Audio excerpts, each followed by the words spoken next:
Bonjour à tous, je me nomme l'ingénieur Tejo Sendouan Labrigel de la filière du génie contrôle instrumentation. Euh, je suis tellement honoré de prendre la parole en ce jour. Le passage à l'Exim était vraiment tout un plaisir, toute une joie. C'était une grande opportunité. L'ambiance à l'Exim, elle est énorme, elle est majestueuse. C'est la première fois, je ne peux pas croire à quel point c'est assez facile de communiquer avec les enseignants. Pour ma part, déjà, je suis le délégué du génie contrôle et instrumentation. Les communications avec l'administration, les enseignants, elle est assez aisée, elle est assez simple. Ils viennent auprès de nous, ils nous poursuivent. C'est la première fois que je peux voir que quelqu'un ne vient pas en classe, mais on l'appelle. Donc, j'étais vraiment ému de voir à quel point on peut se soucier de la formation de quelqu'un. C'est magique, quoi. On sent à quel point ça touche le cœur d'autrui de voir que son prochain suit parfaitement sa formation.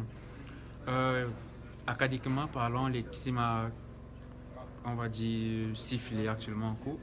On a les industries chimiques, on a IKRC, on a le GPCF, génie procédé et chimie fine. On a le génie contrôle et instrumentation, génie électromécanique, on a le génie minéral et le génie des matériaux. Par ces 6 filières, l'EXIM se démarque dans sa capacité de transformation, dans sa capacité d'intégration dans les industries minières. Moi, pour ma part, en génie contrôle et instrumentation, nous sommes plus axés du côté supervision, contrôle et conception et tout. Vous allez voir, il y a une période ici, on va dire côté financier, ça n'allait pas, mais par les compétences acquises à l'EXIM, j'ai pu avoir des petites ressources financières. C'est avec ça que je payais, on va dire, la nourriture par mois et tout. Par rapport au stage à l'EXIM, vraiment, comme je vous ai dit dès la base, à l'EXIM, on se soucie de la formation que vous pouvez avoir.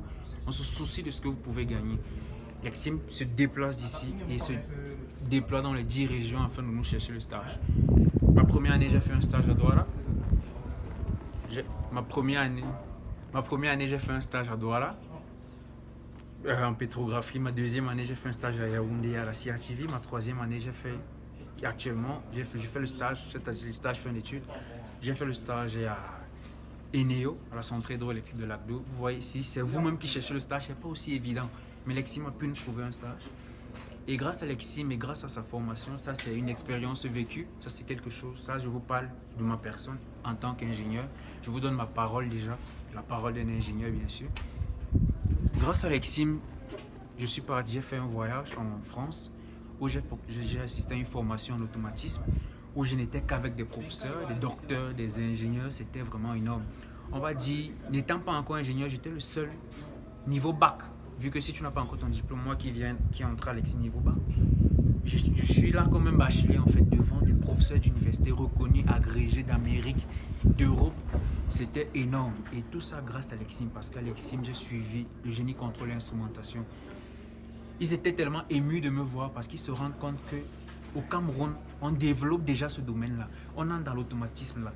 Si vous connaissez les systèmes d'événements discrets, c'est ça que c'était axé. Ils étaient émus de voir qu'ici au Cameroun, surtout l'EXIM, ils ont découvert en fait